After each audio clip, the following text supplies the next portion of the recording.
Bismillahirrahmanirrahim. Assalamualaikum warahmatullahi wabarakatuh.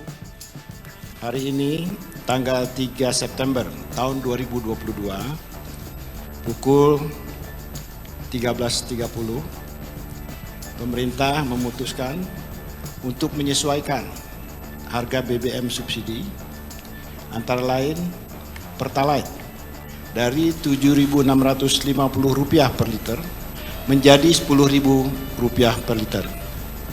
Kemudian solar subsidi dari Rp5.150 per liter menjadi Rp6.800 per liter. Pertamax non subsidi dari Rp12.500 per liter menjadi Rp14.500 per liter.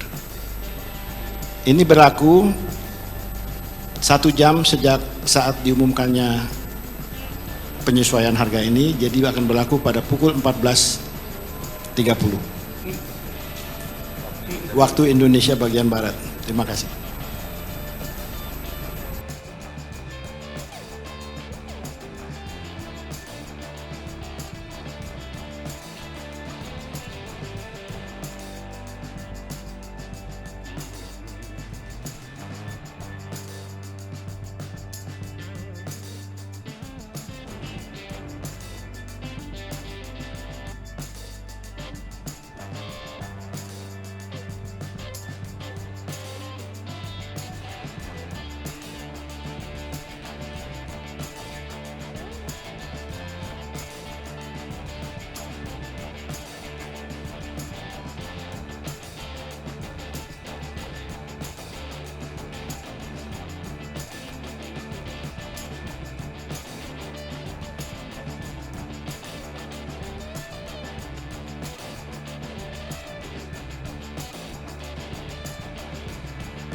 Hai pemirsa Sri Popo TV, jangan lupa komen, like, dan subscribe, serta tonton terus berita-berita terupdate lainnya ya.